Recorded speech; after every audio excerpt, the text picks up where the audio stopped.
किसान साथियों, आज की वीडियो में हम बात करेंगे धान में दाने खाली रहने की समस्या।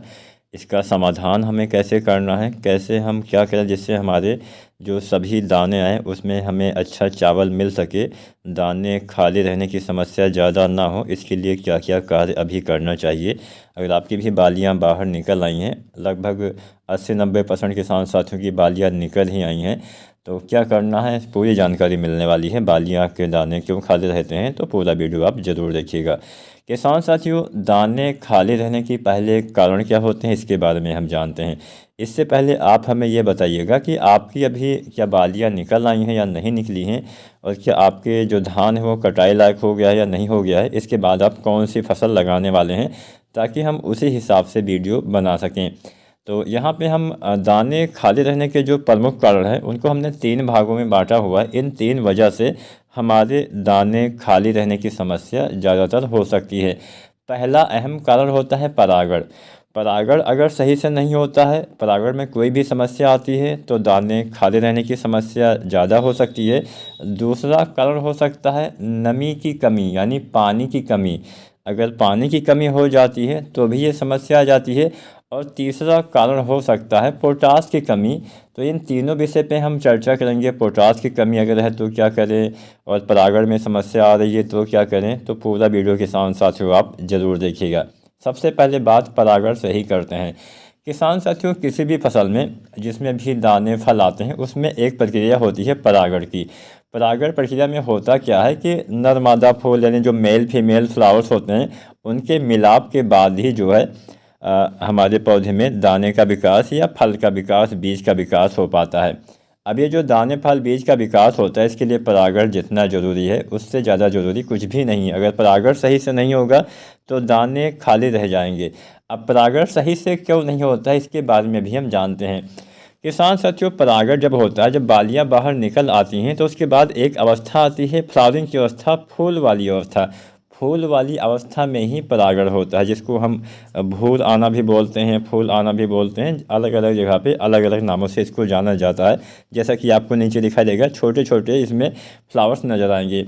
अब ये जो परागण है, ऐसा नहीं कि हाँ एक साथ होता है, पहले नीचे होता है बाद में ऊपर होता है। तो इसके साथ साथ पूरी फसल में भी एक साथ नहीं होता है। जो बालियां पहले बाहर आ जाती है उसमें पहले हो जाता है, तो मतलब 2-4-5 दिन का गैप होता है। अब ये जो परागण प्रक्रिया है इसमें सबसे बड़ी समस्या आती है बोरोन की कमी की वजह से। किसान साथियों, अगर बोरोन की कमी रह जाती है तो क्या होता है कि पराग नली वगैरह जो होती है उसका निर्माण नहीं हो पाता है। अब पराग नली एक अहम हिस्सा होती है परागण प्रक्रिया करवाने के लिए। अगर पराग नली का निर्माण सही से नहीं होगा तो परागण सही से नहीं होगा। बोरोन जो है वो परागण में काफ़ी हेल्प करता है, पराग नली का निर्माण करता है, मेल फीमेल फ्लावर्स में भी मजबूती लाता है, जिससे परागण प्रक्रिया में कोई दिक्कत नहीं आती है, जिससे बाद में आपको अच्छा उत्पादन भी देखने को मिलता है। तो जैसा कि मैंने बोला, बोरोन के इस्तेमाल से आपको फ़ायदा मिल सकता है। तो इसके समाधान में पहली चीज़ तो आप इस्तेमाल करिए बोरोन, लेकिन इसका इस्तेमाल ऐसा भी नहीं कि बालियां बाहर निकल आई हैं तब करिए। अगर आप बालियां निकलने के बाद बोरोन का इस्तेमाल करते हैं तो फ़ायदे की जगह नुकसान होने की संभावना ज़्यादा रहती है। दाने पे कई बार धब्बे पड़ने की संभावना बढ़ जाती है। थोड़ी सी मात्रा ज़्यादा हुई तो ज़्यादा नुकसान होगा। इसलिए बोरोन का इस्तेमाल करना कब है, बाली आने से पहले, क्योंकि जब बालियाँ निकलती हैं तो उसमें पराग नली का निर्माण भी साथ साथ ही होने लगता है। तो अगर आप पहले इस्तेमाल करेंगे तो फ़ायदा मिलेगा। तो बाली आने से पहले, बाली निकलने से पहले गबोट की अवस्था में, या फिर मान लीजिए 1-2 बाली दिख रही है तो भी आप डाल सकते हैं। इस अवस्था में अगर आप डालते हैं तो अच्छा लाभ मिलता है। बोरोन 20% वाला 100 ग्राम या अधिकतम 125 ग्राम पर एकड़ के हिसाब से आपको इस्तेमाल करना है। बोरोन की ज़्यादा मात्रा का प्रयोग करेंगे तो नुकसान होगा। अब बोरोन का इस्तेमाल किया तो हाँ, बोरोन तत्व की कमी पूरी हो जाएगी, जिससे पराग नली का निर्माण अच्छे से होगा, मेल फीमेल फ्लावर्स का मिलाप अच्छे से होगा। लेकिन हाँ, केवल बोरोन से ही आपके परागण में दिक्कत नहीं आती है, दूसरी भी बहुत सारी समस्याएं हो जाती हैं। कई बार जब फ्लावरिंग की अवस्था आती है तो हम कोई दवा डाल देते हैं, कोई हम कीटनाशी फफूंदनाशी तमाम चीज़ें डाल देते हैं, जिससे भी परागण प्रक्रिया बाधित हो जाती है, जिससे दाने खाली रहने की संभावना बढ़ जाती है। या फिर मौसम में अचानक से बदलाव हुआ, जब फ्लावरिंग की अवस्था चल रही है उस समय बहुत तेज़ आंधी आ गई, बहुत तेज़ मतलब बरसात हो गई, तमाम चीज़ें मतलब मौसम में अचानक से चेंजेज में भी ये जो परागण प्रक्रिया है ये बाधित बाधित हो जाती है। तो इसलिए आपको परागण पे ध्यान देना है। और नमी की कमी से भी ये समस्या हो जाती है कि सही से परागण नहीं होता है। तो नंबर 2 पे तो हमने नमी यानी पानी ही रखा है। बहुत ज़्यादा पानी भर के भी नहीं रखना है, नहीं तो होगा क्या कि आपकी फसल गिर जाएगी, जिससे और नुकसान होगा।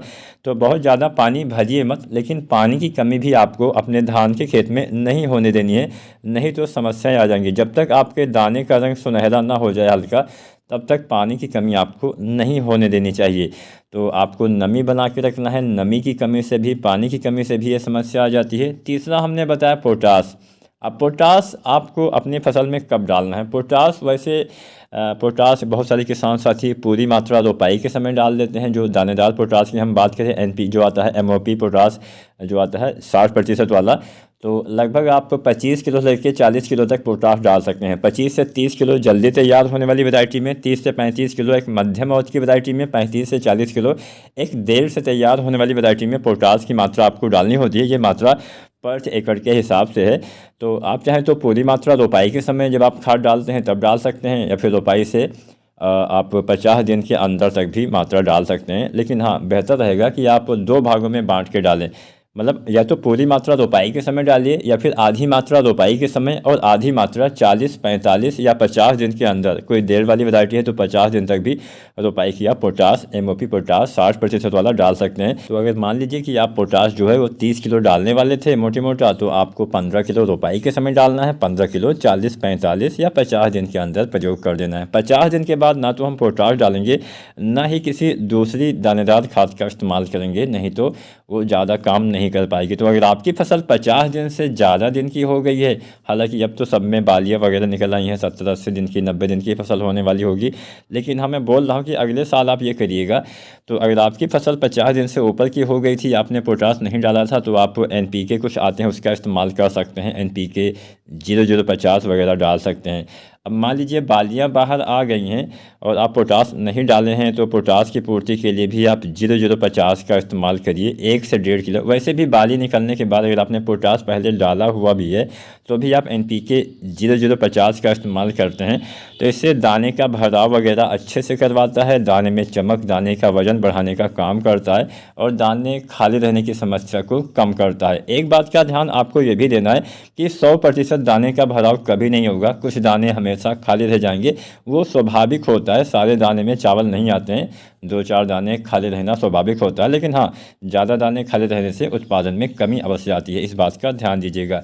तो NPK आप 0050 बाली आने के बाद दाना भरते समय डालिए, 1 से 1.5 किलो NPK डालना होता है। इसके साथ बोरोन वगैरह मत डालिएगा, नहीं तो नुकसान हो जाएगा। अगर बालियाँ निकलने के बाद आपको थोड़ा बहुत फसल में नाइट्रोजन की कमी दिखती है, खासकर फ्लैग लीफ में हल्का पीलापन दिखता है, तो ऐसी दशा में आप NPK 13045 का प्रयोग करिए। NPK 13045 इस अवस्था में बेहतर काम करता है। 1 से 1.5 किलो यह NPK बाली आने के बाद आपको डालना है। अगर पीलापन दिखता है तो ही डालिए, पीलापन नहीं है तो NPK 0050 बहुत ही बढ़िया काम करेगा।